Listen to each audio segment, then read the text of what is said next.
What is up, y'all? It's your boy Winston Wolf. I'm back. I just want to do a quick video. Night of the Comet, 1984. It's free on YouTube. You're already on there. Somebody uploaded it. I mean, you can do the thing where you can rent, or I don't know if you could buy the movie from YouTube, but you can rent it, which I'm so... Who is renting or buying movies from YouTube? Like, really? Is that service even worth even having it on there? That's so weird. But somebody uploaded it for free. It's not the greatest of quality, but hey, it's, like I said, it's free. 1984, Night of the Comet. It's about two sisters that survive Halley's Comet making a flyby near Earth.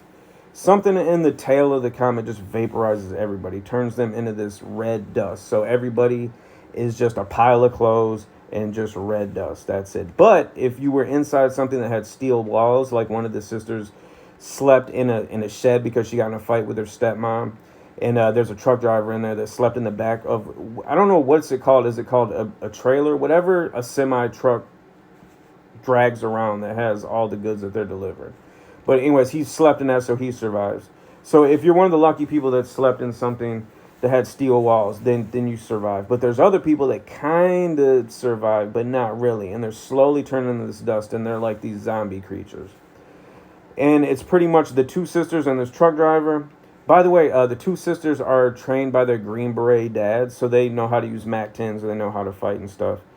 But pretty much that's the whole plot. They're just trying to find survivors. They run into some government people that have an underground base, kind of like Day of the Dead. If you haven't seen Day of the Dead, check that out too.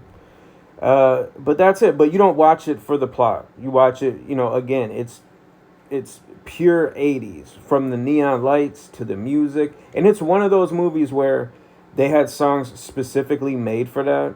And if they weren't specifically made for it, they were just, I'm talking about pop songs for the soundtrack.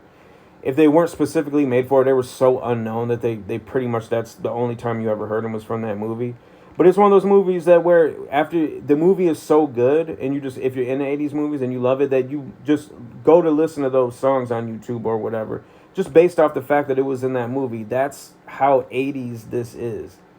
Also, there's a website, or not a website, but a YouTube page. It's called 80s Movies Soundtrack. If you want to hear songs from Night of the Comet and other 80s movies, check that out. Because especially the last couple of days, I've been really listening. I think that's what sparked me wanting to watch Night of the Comet. I think I was listening to songs from that page and came across some Night of the Comet songs. And I think maybe that planted the seed in my head. Pause. I don't know if that's pause worthy, but I'm just going to play it safe and say pause.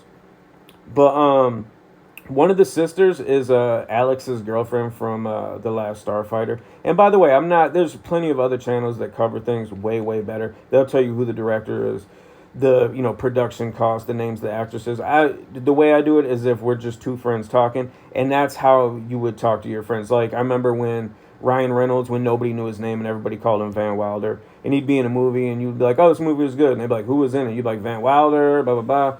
So that's how, I don't know the actress's name, but she played Alex's girlfriend in The Last Starfighter. She's the older sister. And then the younger sister, who's a cheerleader, she actually played a cheerleader in Fast Times at Ridgemont High, which is also another classic.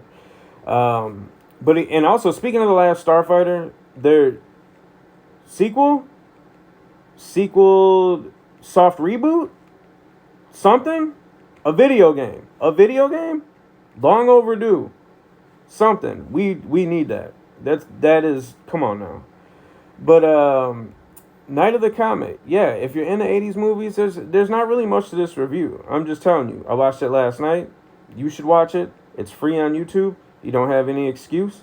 Check it out. 0 to 10 dog bones. What I give Night of the Comet? Just straight up off of just, nostalgia and me just growing up watching this all the time. I have to give it a 10. You gotta show loyalty to movies like that pretty much raised you. You know what I'm saying? So, Night of the Comet.